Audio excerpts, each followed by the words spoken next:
sikujongile unyuliwe nje sikujongile makube njalo.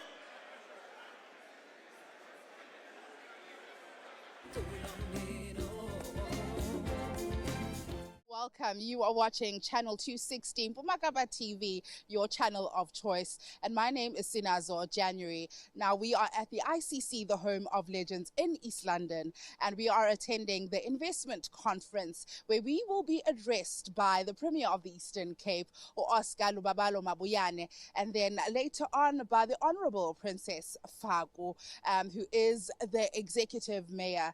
And then right in the afternoon, after tea, we'll also be taking a look into the speech of Kaya Zonke, who is the Chief Investment Officer of the ECDC. So we've got a very interesting program here today, so you don't want to miss it. Stay tuned.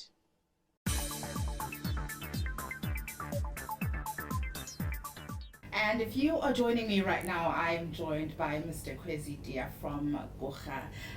Thank you for taking the time for this interview. No, thank you very much. Good morning. Thank you. Now, let's talk about how Gokha is our biggest investment hub. Let's talk about the projects that we have on the pipeline. Well, as you know, I think recently there was an announcement of the Stellantis investment of 3 billion, yes, which is into a new automotive plan. I'll come back to that quite quickly. In the last financial year, we signed projects with a capital value of 1.2 billion. And this includes projects in the logistics, in some manufacturing, as well as in agro-processing, which are very critical for the value chain and the employment across the value chain. And as you may have heard, the Premier speaking this morning about the importance of growing what we're doing in the agro space is actually quite important as a big employer. So that's what we've got as we have signed. So this year we completed an investor in the logistics park that we operate next to VW in Gariecha, partnering with us, with a developer. They did an expansion called Bentler, and they invested 500 million rands in capital equipment. Actually, what doesn't get mentioned is that there was an odd 120 million rands invested in the actual expansion of the facility. So if you add the building expansion plus their own investments, actually 620 million rands. And we operate that logistics park is linked to the automotive sector. The fact that Bentler, that have been there for more than 10 years, we're now expanding, shows you how the automotive sector value chain is growing in the Eastern Cape.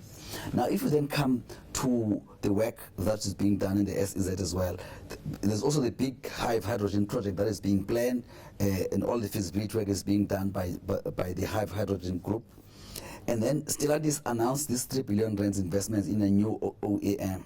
Even in that context, what doesn't get mentioned as well is that over and above the 3 billion rands capital equipment by Stellantis themselves, in partnership with the DTIC, we ourselves as Gokha will be building a 900 million rands facility there. So if you combine their 3 billion with the 900 million, it's almost 3.9 billion rands of capital investment that's going in there for the Stellantis.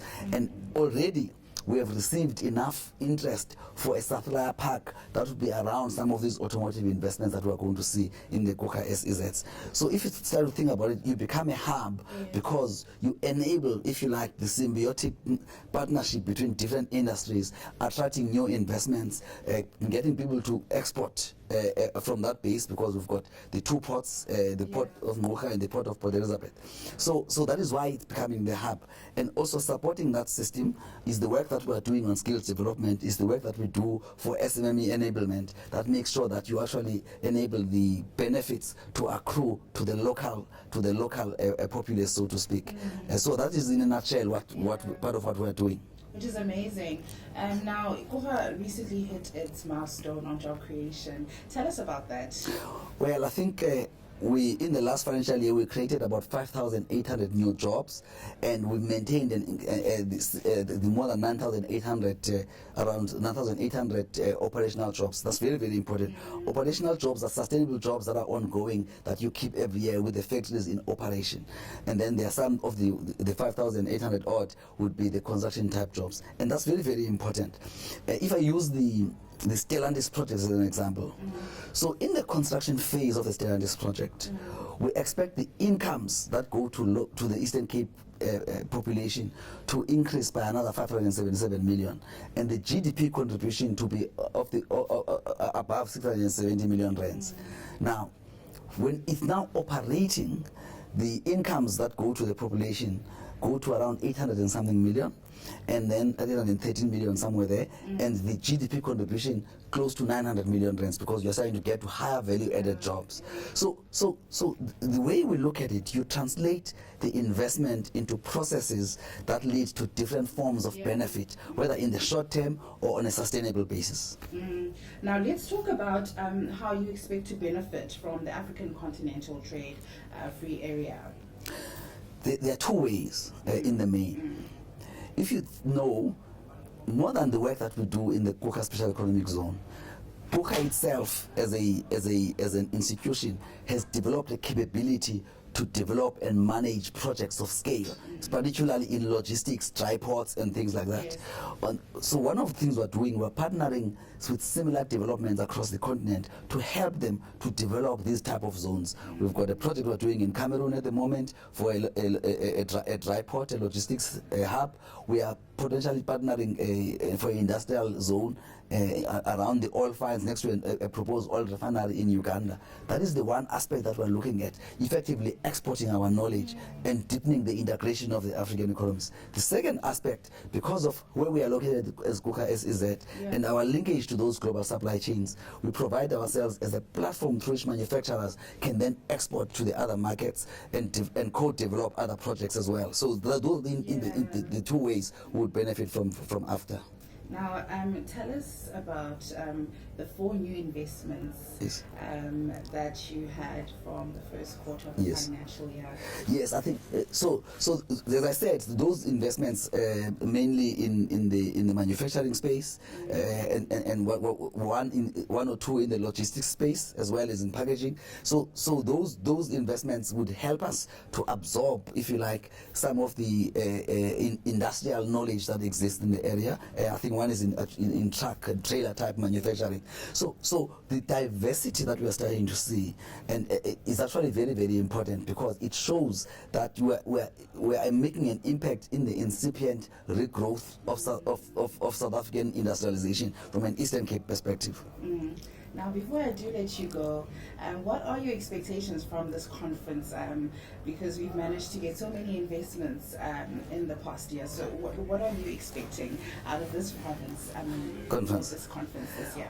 Yeah, I would probably say, firstly, you'd think I was cynical. Conferences is not where the big decisions are made. But the conference plays a different psychological impact in my view. Firstly, some of our investors are going to be announced here, so it's a validation to them about how the Eastern Cape is welcoming them in terms of that investment, and how that gives boost and confidence to their own companies that they've actually made the right decision, that they are being treated as being part of a family. And a related aspect, there may be other investors who decide to come here to try and listen to the story, and for them this may be a confidence building measure and maybe a confirmation type measure through which they start to say, let's take discussions to the next level. So I expect the conference, what it will do, it will boost the levels of confidence about the trajectory of investment here, and may make some of the investors who are starting to look at different options to then say, this really is a place like home. I mean, this conference opened with the advert from Eastern Cape Tourism that says, this is home kind of thing. So I think that theme may then kind of invigorate the thought process of investors, and you start to see them saying, this is a place where I cannot just invest to make a return, but I'm going to have an impact. And I think you cannot look for a better combination. Yeah, and now that you talk about that, the Eastern Cape is beautiful. There's a lot of untapped land and that investors haven't seen. Yes. Do you think we've reached our potential to actually attract investors, and do you think we're still getting there slowly but surely? We have not even started. Yes. I mean, I may talk the positive story, which is good, but there is so much to be done. I once looked at data last year, looking at the average per capita investment in South Africa and the average per capita investment in the Eastern Cape. The gap was effectively 26 billion rands a year. that the Eastern Cape needs to get from investment just to get to the national average. And the reason that per capita is important is once you invest in the capital, that capital stock generates other activity, it's got other spin-offs. So for the Eastern Cape to get that average, you need that 26 billion, and that may come from public and private. And if you think about the fact that more than 60% of the population lives in an area where the private sector is not as large, effectively you need a bigger investment by the public sector in the Eastern Cape. And that investment opens up logistics connections, roads infrastructure, is the infrastructure for the water that gives confidence, is the discussions that must take place with many of the municipalities and others to say, how do we open up these land parcels to enable these investors to come, and how do we service them in going into the future. So there is a lot of untapped potential. The work that is taking place along the Wild Coast, how that opens that up for potential investment around our coastline. The other things that we need to, we as KUKA are investing in a lot of infrastructure, not just in basic infrastructure, in schools, in hospitals, but not in government. It's all those institutional mechanisms that enable the environment to open itself up for people to say, I can operate. So yes, we are seeing progress on investments, but there is so much more to be done. Yes. Thank you so much Thank for you. taking the time for this interview. Thanks. And there you have it from Mr. Dia from KUKA right here. But we still have more for you, so do stay tuned.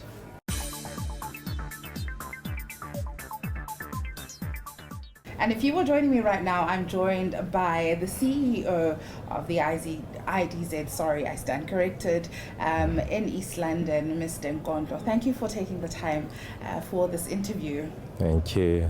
Now, the IDZ is a big investment hub, but tell me about the projects that you have in the pipeline so far.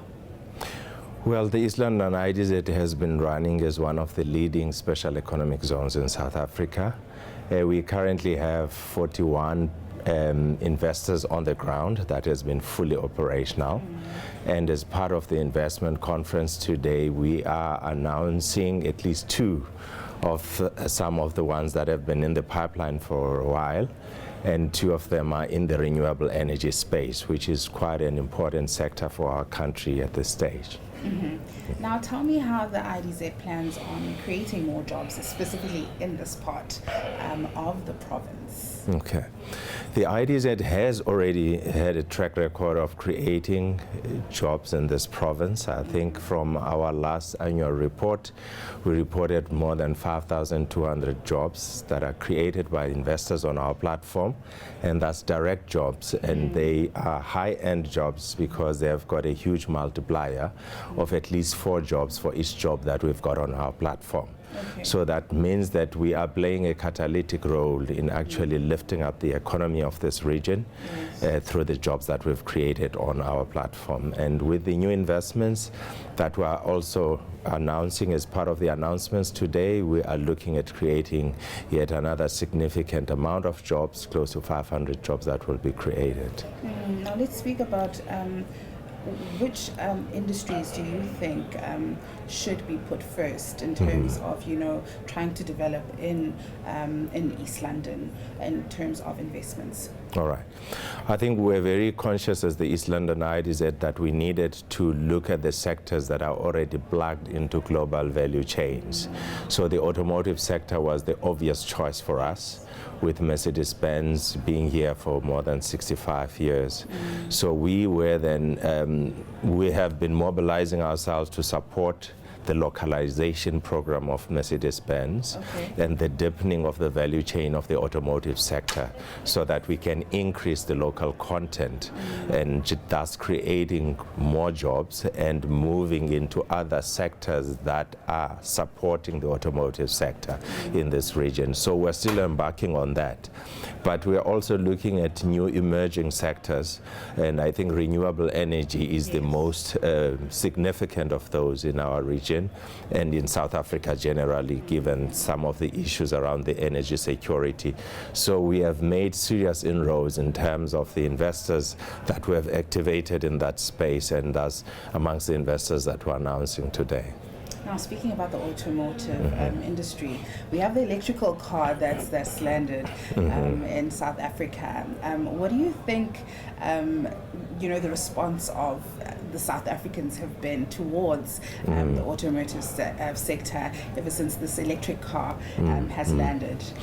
Yeah, the interesting thing is that East London IDZ, we have been actually a lot more ahead in terms of the thinking around the electric vehicle. Yeah. 12 years ago, we're leading the pack in looking at the possibility of South Africa launching its own brand of an electric vehicle. Yeah. And unfortunately, that project failed for some reason or another. So we've got a very, I think, we're quite knowledgeable in terms of what it takes to develop South Africa's own electric vehicle. And we are working right now with the AIDC, and we're working with the DTIC around the policy framework, because for any new industry, you need to have a clear, strong policy framework that creates an enabling environment. So what South Africa needs is that framework that will attract investors to create an element of certainty and policy instruments that have been put in place to support the electric vehicle rollout, and the number of incentives that are needed for manufacturers into this sector, and also infrastructure that is needed to support the use of electric vehicle by ordinary consumers. So that is part of the work that we are busy with in interacting with government to ensure that a conducive environment has been created for this transition. But as I indicated, that we already have on our platform players in the renewable energy. That renewable energy is actually positioned amongst others to support the electrification in the auto sector. Besides utility scale renewable energies in the battery space for both consumers and manufacturers to ensure that there's development of microgrids in our space. Yeah, because I was about to ask, with this whole load shedding issue that we have going on, does it play a role in all of that? To a very great extent. The load shedding is impacting on our ability to have stability in our platforms for manufacturing, and it is affecting the number of shifts, it's damaging some equipment. So there is actually a lot of work that we're doing. We have come up with an energy master plan where we're looking at a comprehensive approach where we have hybrid energy, that is different sources of renewable energy feeding onto a microgrid that is supported with a backbone of a utility scale battery that is then going to allow us to operate on an island mode during load shedding and be able to carry ourselves and our energy requirements for at least more than 4 hours. So that is basically the plan that we're working on, and some of these investors that we're announcing will be wheeling energy into this microgrid, and we've got players that are in the battery industries that are actually part of the battery value chain, because that's one other important thing for ourselves as a country, that if we want to meaningfully play a role in the renewable energy space, we need to localize the value chain for battery manufacturing, because it becomes the backbone for any renewable energy storage. Now, before I do let you go, any expectations for today's gathering in terms of any impact made in the IDZ for the rest of this year? The expectations from today. Yes. Well, I think what is exciting about today is the launch of the Provincial Investment Council. And I think as a country we have learned over many years that a dialogue between private sector and public sector is critical. Yes. And there's been talks about our private sector in South Africa having trillions in the bank, while the public sector is actually battling to keep the economy going. And I think part of that collaboration is needed to build the trust that is needed for business to take place, for our own investors locally to actually invest, and that we should not just depend on foreign direct investment. So I think this investment council then is part of creating that confidence, building that confidence, collaboration, and also to have dialogue that assists in policy formulation, which is critical for creating an environment that is predictable for investors. So that's one exciting thing about today. The second thing that is exciting is to see that when we have these conferences, it's not just announcements, then nothing happens. Yes. Now we've got testimonies Yes. from investors that had announced before. Yes. And one that comes from the East London IDZ is an investor called Sundale Dairy. And this is an investor that is a local player that was pulled out of the outskirts of East London in Gunubi and came into the IDZ, and they've basically quadrupled their capacity. And now they are a major player in the country nationally in terms of high-end cheese. And that's a sector that is able to pull in milk from as far as Ngobo and rural areas of this province. So the backward linkages are exciting. So they are now here to testify that we announced last year, and our high-end cheese factory is actually making impact. We have actually got KFC now, we've got Burger King, we've got all these fast food chains that we are actually supplying with this high-end cheese. So that's exciting for us to say that we are not here for a talk shop. Things are actually happening on the ground. Yes, which is very exciting indeed. Mr. Gondos, thank you so much for taking the time for this interview. But right now we have to take another quick ad break, but please do stay tuned because I still have more for you from right here in the East London ICC. Thank you.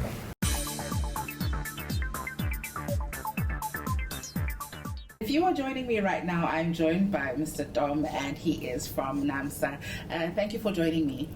It's a pleasure, Snaz.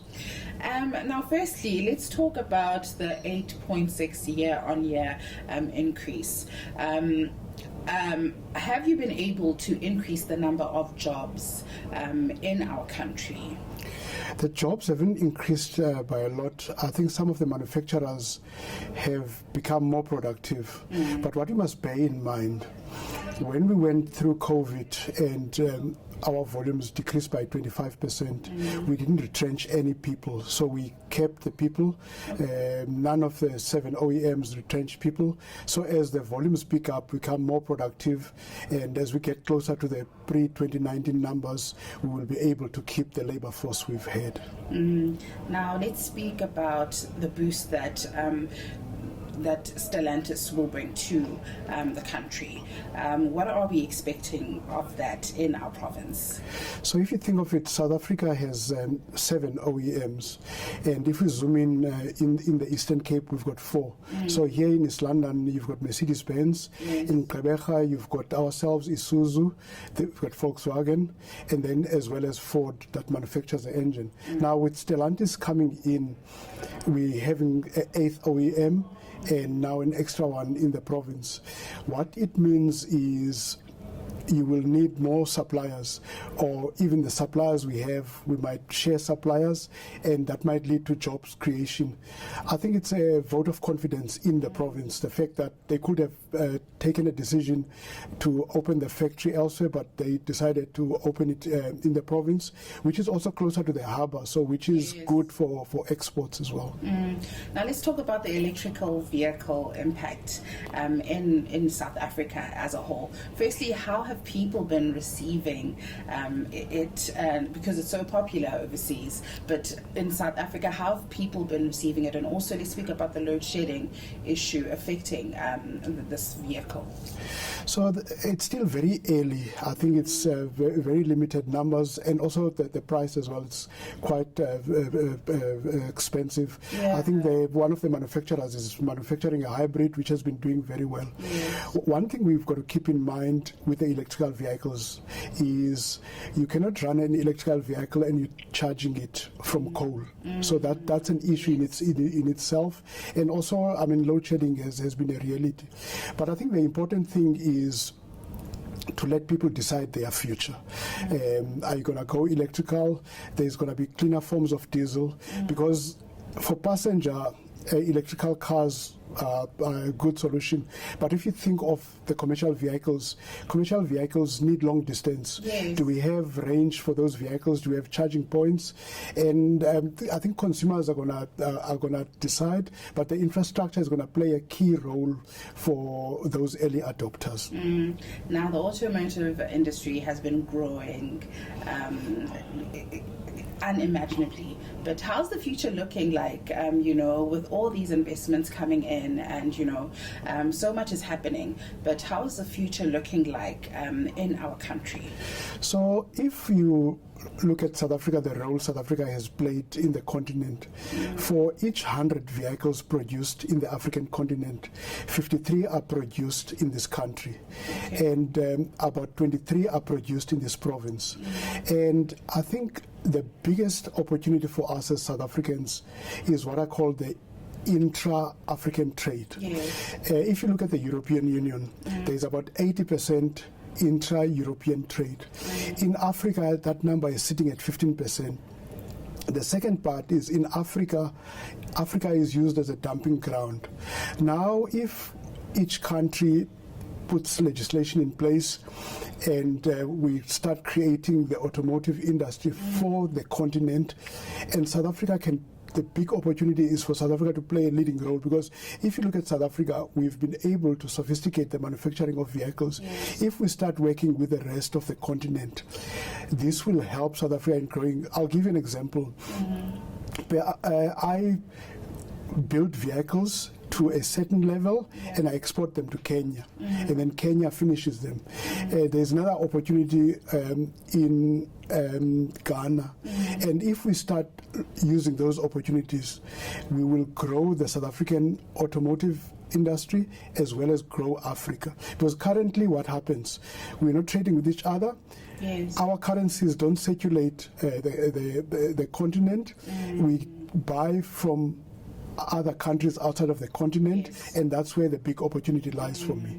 That's very true. Now, is there any projects in the pipeline or big projects in the pipeline that you want to share with us? I think from, if you look at the industry point of view as NAMSA, the government has been slow with legislation. Remember, the decisions for investment are not taken in South Africa. They're taken at the headquarters. And I think there's been a delay, but the last few weeks, we've had good engagements with government. I mean, my team met with Finance and Trade Minister, and we're looking forward to the minister's midterm budget speech. But despite those uncertainties, some of the investors have already made investment announcements. You think of BMW, they're investing about 4 billion rands in the next vehicle. So to me, that's a positive sign and the confidence in the SA economy. And I think that's NAMSA's point of view, that we're committed to this country. We're committing our investment. I think as time is right, each OEM will make an announcement. Mr. Dom, thank you for taking the time for this interview. And there you have it from Mr. Dom. But right now, let's take a quick ad break, and then when we will be back, we have more for you guys. So do stay tuned. Thank you.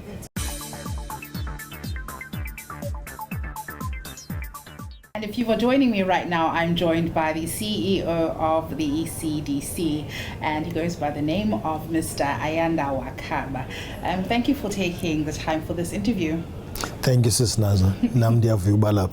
Now let's talk about the industries that the ECDC focuses on in terms of development.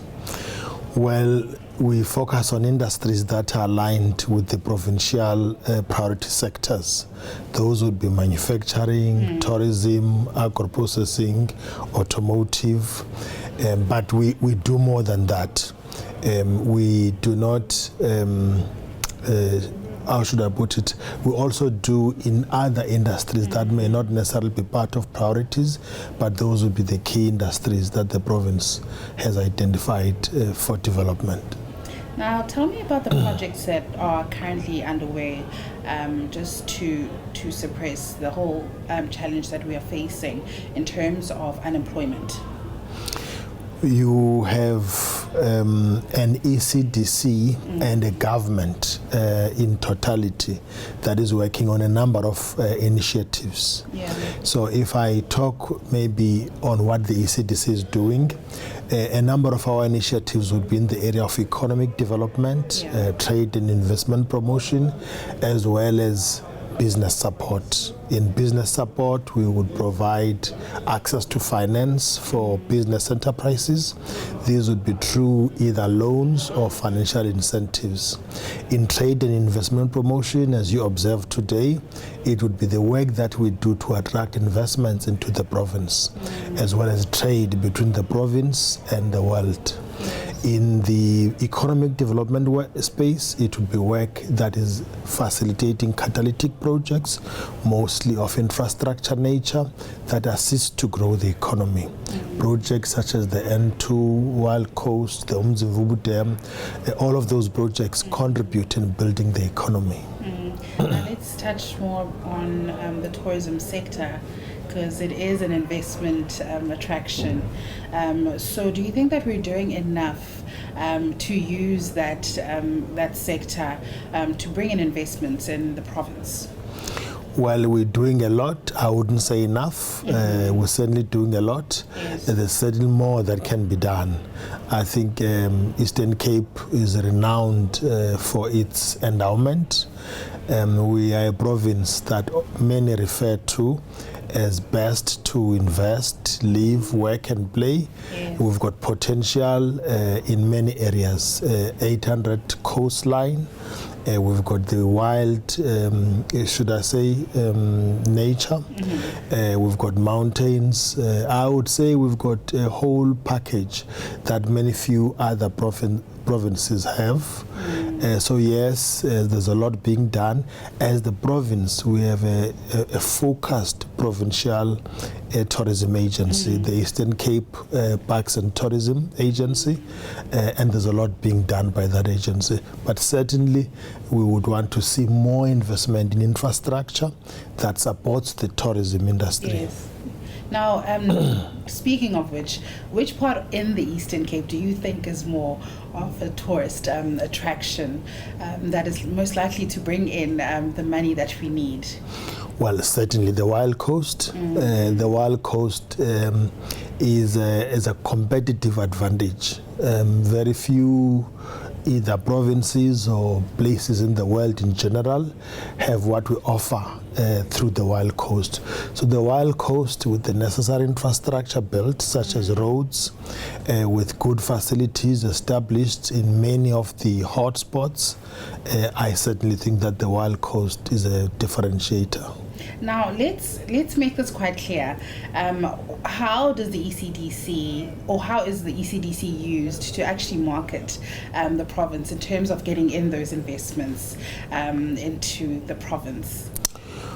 In many ways. One way is trade and investment missions. Yes. We take the Eastern Cape into the world and we bring the world into the Eastern Cape. We recently, for example, joined the Premier on a trip to Egypt and Tunisia. We'll be back to Egypt for a different purpose, for a trade mission. We bring other countries into the province. We've got relationships with the US, with European Union, with the Americas. So we have got partnerships that facilitate exposure of the Eastern Cape potential to others, whilst we bring the Eastern Cape businesses to other areas. So by and large, that's what we do. Yeah. But we also have what we call a export market support fund, where we assist businesses located in the Eastern Cape to explore export markets in other countries. So we fund aspects that would enable them to reach opportunities otherwise they would not have reached. Now, you were involved in the panel that was inside the conference. Tell us about the conversations that you guys had inside in terms of any big projects to expect. Well, the panel itself is exploring the question, creating a conducive environment for investments. Yes. So it's looking at what are those aspects that are impediments to investment generation, and how can one stimulate the generation of investments. A whole lot of aspects are being spoken about, including issues such as the state of functioning of, for example, local government, the provision of basic services, energy security, and the general support services that assist investors when they lend. Yes. So that is a big matter. But the other exciting thing that is taking place inside is an announcement of the 127 billion worth of investments that the Eastern Cape is declaring today. Wow. So we're very much proud about that. Last year we announced 46 billion, and that number has improved to 127 billion, and we're hoping to see an even better number in the fourth chapter of the conference. Now, what is the expectation with so much money, and so much investment? Tell me about that.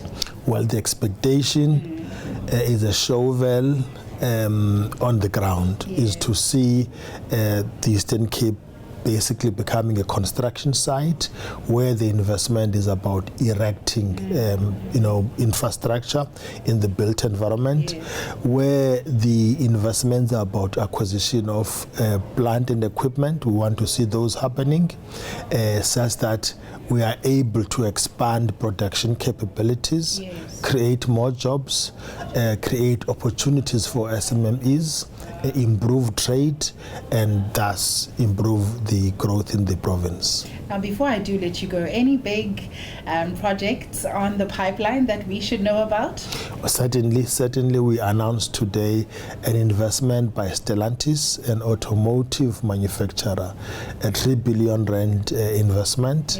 This investor will come and establish a manufacturing plant in the Kabeja area for local production of cars. So we're pretty much proud to see the Eastern Cape becoming not just a hub, but firming up its leading position in the automotive space. So yes, we're very much excited about those news.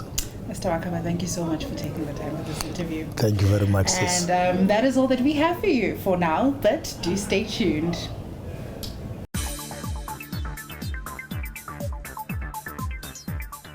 And if you are joining me right now, I am with the Premier of the Eastern Cape, Oscar Mabuyane. Thank you, Premier, for taking the time for this interview. Now, first of all, last year we had an investment of the value of 46 billion. What was your goal going into this conference? And also, did we reach that goal? Well, thank you very much for the opportunity first. Snazo, am I right? Yes. Thank you so much. We really didn't put any target for us because we are really pushing the limits. We are really broadening our horizon on this issue. You know, when you have got such a demand due to a challenge of underdevelopment, high unemployment, you can't say you want this or you don't want that. So ours is to push as much as we can. That's why you will see the fluctuation. The other investment conference will bring us this. It depends. But we know when it is the cycle of auto sector investment, which probably takes about a cycle of 10 years, you see a lot, even national, when the auto sector comes a lot with a couple of billions. Now they've recently invested, expanding their plans and all that in the new technologies, so they are working through with those. But what we see now is the diversification of our economic development opportunities. For more than 5 decades, we've been more dependent onto motor manufacturing sector. It has been the one that has been driving the really backbone of our economy as a province. Now, we identify areas where we think that we can improve more as a province in this sixth administration. We looked at the issue of the property development as a niche. We looked at the issue of agriculture, the ICT, oceans, the economy, etc. We introduced another industry, the cannabis industry as well. So these are areas that we're working around flatly. Yes, of course, the turnaround time, sometimes we won't really be what you want due to legislation. If you are trying to legislate the cannabis, which has been illegally sort of a commodity in South Africa, it's not an easy thing. It doesn't go with your pace. But we're quite happy with the work that is being done, and we're quite happy with the confidence that has been shown and demonstrated by investors.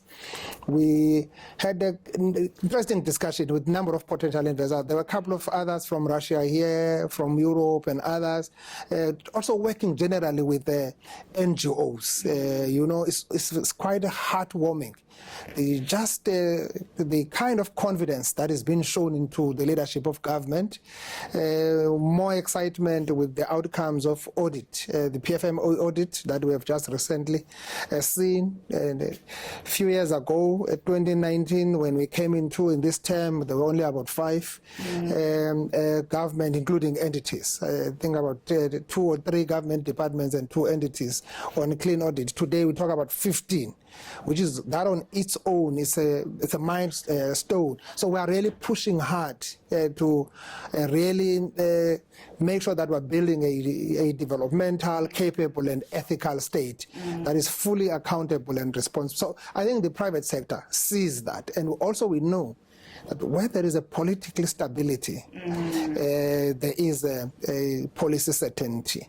So if we are able to say we're going to do this and we are able to do it, so investors, that's what they want, the decisive action. So we are pushing for that. And yes, of course, we don't have a luxury of time. We've probably been resting on our laurels for so long as a province. So we have lost a lot of opportunities. We've been suffering from brain drain. Young people are leaving the province for greener pastures. But now we are creating these greener pastures here. And we would want everyone, whether you talk about creative arts. When we came in 2019, we spoke about creative arts as another niche. That's why today you have got Gabeja being done. That's why you saw Nakli City as well done here. Those were government-driven initiatives working with the private sector. So it's another space that we believe we can grow the economy. If you look at the sport economy, etc., a lot of opportunities, young people getting more exposure and talent, supporting them from grassroots, etc. So we're just working flat out as government of Eastern Cape to ensure that every legal opportunity that comes, we actually grab it by both hands and make sure that our young people are able in 10 years' time to say, yes, we are inheriting a totally different Eastern Cape from what we inherited. Now, Premier, speaking about the young people of the Eastern Cape, one would say that we get a lot of short-term jobs where there's internships, but can we expect more permanent jobs to be created, thanks to such investments and such conferences? Yes, of course. If you look at it from Mercedes' point of view, remember Mercedes was just somebody's idea when it started in Germany. It was a family concept. But look at Mercedes today, it's a global entity that is creating thousands and thousands of jobs. Here alone, not less than 5,000. But if you look at the auto sector, including the value chain, the entire value chain, talk about more than 50,000 jobs that are being created in the auto sector here in the province. So the permanence of jobs depends on the sustainability of the investment and how you are creating that environment conducively. So we're looking at those. The problem in the Eastern Cape is that government has been the biggest employer, and everyone thinks that if you are safe, you must be employed by government. So you've got young people who are going to school to be employed by government. So if government cannot employ people, that's why our government is stuck now at 65% split on COE, 35% on goods and services. That's for development. So because of the amalgamation of 3 administration, Transkei, Ciskei, as well as the Republic. So that gave us a situation that we are in. If you compare us with Western Cape pays about 40% on COE. We pay about 65%. So the money for us to invest is lesser. But with the support that now we are getting from national government, SOEs, Sandral. Sandral is almost working across, working with them. If you are from Gqeberha to here, whether you come through Sunshine Coast, you see, we are driving on a much better road infrastructure. If you are driving on N2, you see the work that we are doing there. We're improving N2 from Gqeberha up to Kokstad. We're working on that besides the Wild Coast N2 that we're developing as well. So we're working on almost the entire provincial road network. Challenge is how to make sure that we get those. That's why if you build a road, 700 million road from Alice to Fort Beaufort or Goma, you are also building the roads, those roads that are getting into communities, as well as the N2 highway is going to completely change the Wild Coast. Roads that are getting out of that road to Mukambati, 20 kilometers will be done. Roads that are also getting into other areas of service are also being going to be done via this project that we're doing. So we're working on that. Yes, we need to change the mindset. We need entrepreneurs. Yes. So, you know, the issue of tenders really distorted the business sort of ecosystem. So everyone thinks that to be in business, you must be able to supply something, you must go, you must get tender. If you don't have a tender, you cannot think. You are stuck. You are blaming everyone else. Today, we were actually having entrepreneurs, the people who don't want money from government, who are just using their brain. If you look at a gentleman called Mr. Mkukwana, if you go up to Mthatha, just adjacent to Wusu in Butterworth, bigger Shell. No one has ever thought that there will be a Shell garage like that, created there with some fast foods and all that. Now they're expanding that with Super Spy at the back. If you go N2, adjacent to Fort Jackson, you see another Shell garage there with KFC and all that. It's the same gentleman. If you go to Hemingway's, they're soon in 2-3 months' time, they will be opening up another one, just adjacent to Hemingway. So that's an entrepreneur working with some government agencies on ideas and proposals. They are funding ideas, banks are funding ideas. That's what we're trying to do. See, the blending finance mechanisms that we're bringing up. Office of the Premier brought up Isikalo for young people, so that if you've got a proposal, an idea, how do you make it your idea become a global kind of an appreciated idea? ShopRite and Checkers and all that, they came in as ideas, as a small thing for someone else. Look at they are today, the big retail stores. So we're looking at that, and we believe that with opportunity we've given to our people in our country, in our province, it's only ANC government that has invested so much on skills development, but also on youth. As I'm speaking to you, about 1 million young people are in our universities, something that is unprecedented. The money from 400 million in 1999, 400 million in today, you talk about 40 billion. That is pumped into higher education on NSFAS to find young people. Complaint is, when they are finished, what next do they do? But we can't continue having a curriculum that produces people for employment. People must go to school to be able to be also employment creators themselves. So that's why we're bringing in Scalo. Come with your idea and see what can we do. Yes, Scalo is not enough alone, but everywhere you go, there are such sort of opportunities that are there in government. What is important is that disseminate that information, get young people accessing the information to understand what are the opportunities out there. I know I'm from a rural area. I grew up in a rural area, and unfortunately, during our time, you never had even exposure of career guidance. You were just coming in. Then I'm going to do anything that will make me to have a qualification so that I can be employed. The next employment is government. So, government of the Eastern Cape is employing almost about 125,000 people. That's why we're paying so much. 125,000 people to service 6.7 million people. So the bulk of our people don't have money much from government to be serviced for roads and other things, because government is there to pay employees. It can't be right.